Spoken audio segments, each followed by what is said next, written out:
السلام علیکم، میرا نام ہے جویریہ عدیل اور آپ دیکھ رہے ہیں تختی آن لائن۔ زمین اور کلائمیٹ چینج پر نظر رکھنے والے سائنسدان بہت زیادہ پریشان ہیں۔ اس پریشانی کی وجہ یہ ہے کہ زمین ہماری توقع سے بھی زیادہ تیزی سے بدل رہی ہے۔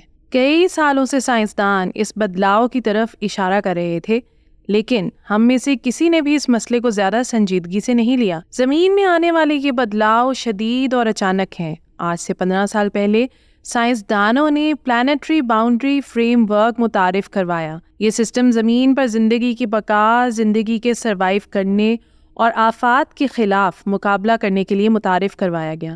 آج سے 10 برس پہلے دنیا نے پیرس کلائمیٹ ایگریمنٹ پر دستخط کیے۔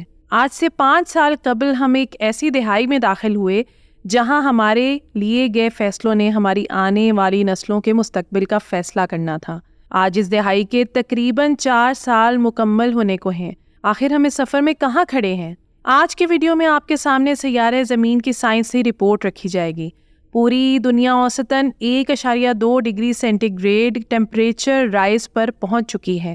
زمین کا درجہ حرارت گزشتہ 1 لاکھ سالوں میں بلند ترین مقام پر پہنچ چکا ہے۔ حال ہی میں یعنی سن 2023 کے موسم گرما میں دنیا بھر کے درجہ حرارت میں سالانہ اوسطاً 1.5 ڈگری سینٹی گریڈ کا اضافہ دیکھنے کو ملا۔ لیکن خطرے کی بات یہ ہے کہ نہ صرف زمین کا درجہ حرارت ہر سال بڑھ رہا ہے، بلکہ گزشتہ 50 سالوں میں اس کے بڑھنے کی رفتار میں بھی تیزی دیکھی گئی ہے۔ اگر ماضی پر ایک نظر ڈالیں تو زمین کے درجہ حرارت میں سن 1970 سے 2010 کے درمیان ہر 10 سالوں میں 0.18 ڈگری سینٹی گریڈ کا اضافہ دیکھنے کو ملا۔ پھر اچانک سن 2014 کے بعد یہ نمبر 0.18 سے بڑھ کر 0.26 ڈگری سینٹی گریڈ ہو گیا۔ اگر یہ اضافہ ایسے ہی ہوتا رہا تو اگلے 20 سالوں میں یہ نمبر بڑھتے ہوئے 2 ڈگری سینٹی گریڈ جبکہ سن 2100 تک 3 ڈگری سینٹی گریڈ پر پہنچ جائے گا۔ بدقسمتی سے اس سب کی وجہ ہم انسان ہیں۔ درجہ حرارت میں اس اضافے کی ذمہ دار صرف کاربن ڈائی آکسائیڈ ہی نہیں بلکہ وہ تمام پیرامیٹرز ہیں جو ہماری اکانومی کو بہتر بنا رہے ہیں۔ سن 1950 تک درجہ حرارت میں آنے والا بدلاؤ خط مستقیم میں تھا، لیکن اب یہ بدلاؤ حیران کن حد تک تیز ہو چکا ہے۔ اس کی وجہ پانی اور زندگی کے لیے ضروری دوسرے قدرتی وسائل کا غیر ضروری استعمال اور ضیاع ہے۔ اگر ہم نے اب بھی کچھ نہ کیا تو زمین پر موجود زندگی کو بہت بڑی معدومیت کا سامنا کرنا پڑ سکتا ہے۔ یعنی اس وقت زمین اور اس پر موجود زندگی کی بقا کو شدید خطرہ لاحق ہے۔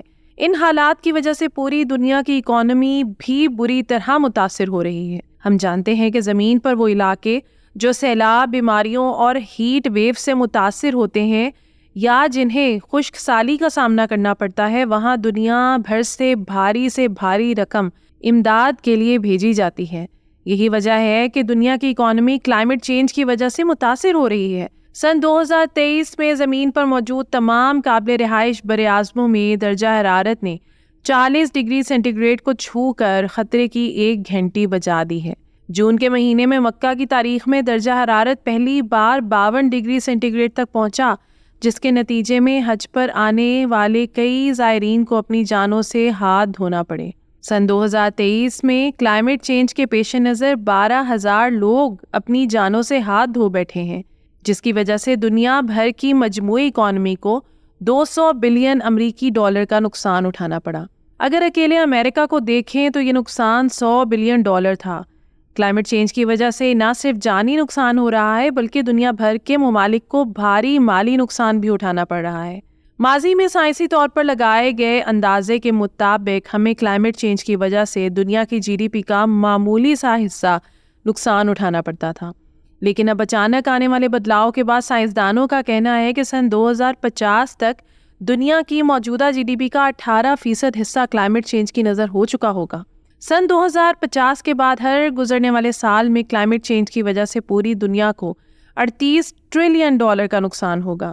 یہی وجہ ہے کہ کلائمیٹ چینج کی وجہ سے انسانی زندگیوں اور معیشت کو ایک جیسا نقصان اٹھانا پڑے گا، اور یہ بات درجہ حرارت میں ہونے والے 1.2 ڈگری سینٹی گریڈ کے اضافے کو مد نظر رکھتے ہوئے کی جا رہی ہے۔ اس وقت ہم جس راستے پر چل رہے ہیں، اگلے 70 سالوں میں یہ اضافہ 1.2 سے بڑھ کر 2.7 ڈگری سینٹی گریڈ ہو جائے گا۔ اس وقت جو تباہی ہوگی وہ ہمارے تصور سے بھی پرے ہے۔ اگر ہم ایک نظر اپنی زمین کے ماضی پر ڈالیں تو گزشتہ 10,000 سالوں میں ہماری زمین پر بہت بڑے بڑے بدلاؤ آئے، جن کے نتیجے میں زمین کے اوسط درجہ حرارت میں کم و بیش 14 ڈگری سینٹی گریڈ کا اضافہ دیکھنے کو ملا۔ اگر ہم آج سے 3 ملین سال پہلے کی بات کریں تو یہ اضافہ کبھی بھی 2 ڈگری سینٹی گریڈ سے آگے نہیں بڑھا۔ اس وقت زمین پر تقریباً 25 سالوں تک یہی بلند ترین درجہ حرارت تھا، جبکہ زمین کا lowest temperature -5 degree centigrade تھا۔ کیا یہ حیران کن نہیں ہے کہ آخر سائنسدان ان حالات کو لے کر اتنے زیادہ پریشان کیوں ہیں؟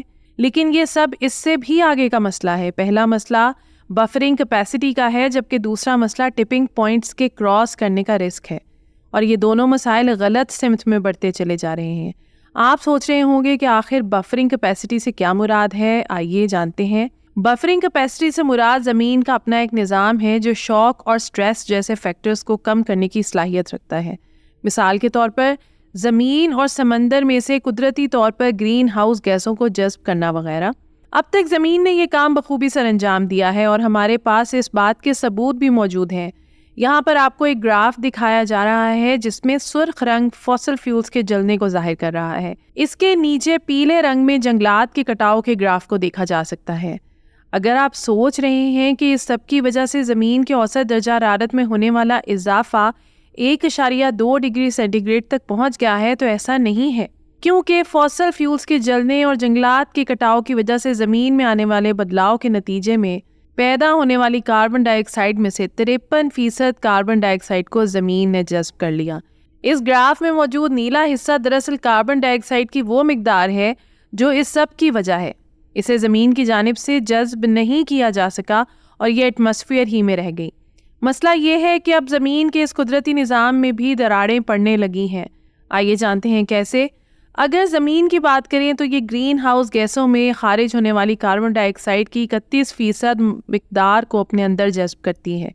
اس پر بہت زیادہ ریسرچ کی گئی ہے اور ہمارے پاس اس بات کے ثبوت بھی موجود ہیں، لیکن اب کینیڈا میں موجود بوریل فارسٹ اور جرمنی اور رشیا میں موجود temperate broad leaf and mixed forest کی کاربن ڈائی آکسائڈ کو جذب کرنے کی صلاحیت کم ہو رہی ہے۔ کیا آپ جانتے ہیں کہ ایک ریسرچ کے مطابق ایمیزون جنگل کا بہت بڑا حصہ اب نہ صرف کاربن ڈائی آکسائڈ کو جذب کرنے میں ناکام ہو چکا ہے، بلکہ کاربن ڈائی آکسائڈ کے اخراج کی وجہ بن رہا ہے۔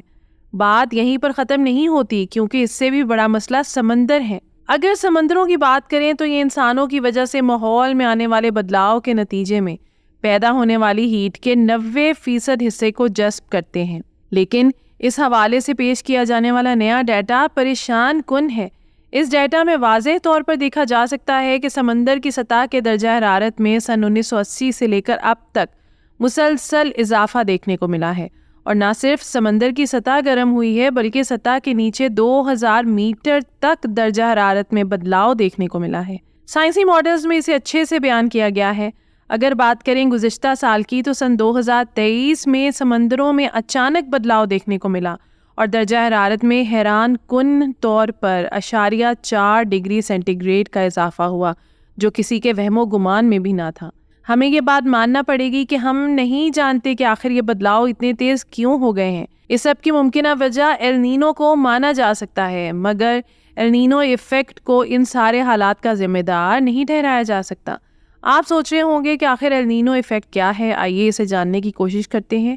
ایل نینو دراصل ایک قدرتی سائیکل ہے جو ہر 5 سے 7 سالوں میں دیکھنے کو ملتا ہے، لیکن گلوبل وارمنگ اور کلائمیٹ چینج کی وجہ سے یہ سائیکل مسلسل ڈسٹرب ہو رہا ہے۔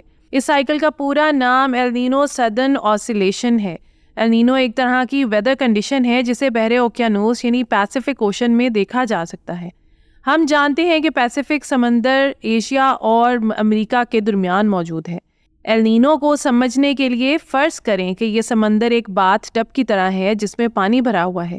جب آپ اس باتھ ٹب میں ہاتھ مارتے ہیں تو پانی ایک جگہ سے حرکت کر کے دوسری جگہ پر چلا جاتا ہے، جبکہ دوسری جگہ موجود پانی اس سے آگے حرکت کرتا ہے، یعنی ہاتھ مارنے سے پانی میں ایک جگہ سے دوسری جگہ حرکت شروع ہو جاتی ہے۔ بحر اوقیانوس میں بھی بالکل ایسا ہی ہوتا ہے، کیونکہ اس سمندر کے اوپر مشرق سے مغرب کی طرف بہت تیز ہوائیں چلتی ہیں۔ یہ ہوائیں جو مشرق سے مغرب کی طرف چلتی ہیں ٹریڈ ونڈز کہلاتی ہیں۔ اگر دیکھا جائے تو زیادہ تر ان ہواؤں کا رخ امریکہ سے ایشیا اور آسٹریلیا کی طرف ہوتا ہے۔ ہواؤں کے اس طرح چلنے کی وجہ زمین کی روٹیشن ہے۔ کیونکہ زمین مغرب سے مشرق کی طرف روٹیٹ کر رہی ہے تو کوریولیس ایفیکٹ کی وجہ سے اس پر ہوائیں اس کی روٹیشن کی الٹی سمت میں چلتی ہیں۔ ان ہواؤں کے چلنے کی وجہ سے سمندر کی سطح پر موجود پانی مشرق سے مغرب یعنی ساؤتھ امریکہ سے ایشیا اور آسٹریلیا کی طرف حرکت کرنا شروع کر دیتا ہے۔ جیسے ہی سطح پر موجود پانی مشرق سے مغرب کی طرف حرکت کرتا ہے تو سطح کے نیچے موجود پانی اس کی الٹی سمت میں حرکت کرتا ہے، یعنی ایشیا اور آسٹریلیا سے امریکہ کی طرف۔ اس عمل کو اپ ویلنگ کے طور پر جانا جاتا ہے۔ جو پانی ساؤتھ امریکہ والے حصے میں نیچے سے اوپر آ رہا ہوتا ہے، کافی حد تک ٹھنڈا اور نیوٹرینٹ سے بھرا ہوا ہوتا ہے۔ اس سرکولیشن سے مچھلیوں کو بھی بہت فائدہ ہوتا ہے۔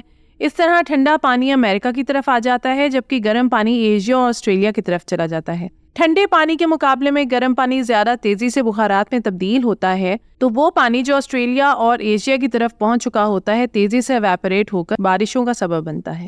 اگر بات کریں اس سال یعنی سن 2024 کی، تو اس میں بھی سمندر کی سطح کا درجہ حرارت بڑھتا چلا جا رہا ہے۔ درجہ حرارت میں ہونے والے بدلاؤ کی حقیقی وجہ کسی کو بھی نہیں معلوم، لیکن حقیقتاً ہم انسان ہی اس کی سب سے بڑے ذمہ دار ہیں، کیونکہ ہماری سرگرمیوں کی وجہ سے ماحول میں موجود ہیٹ اور انرجی کا توازن خراب ہو رہا ہے، جس کی وجہ سے حالات سنگین ہوتے چلے جا رہے ہیں۔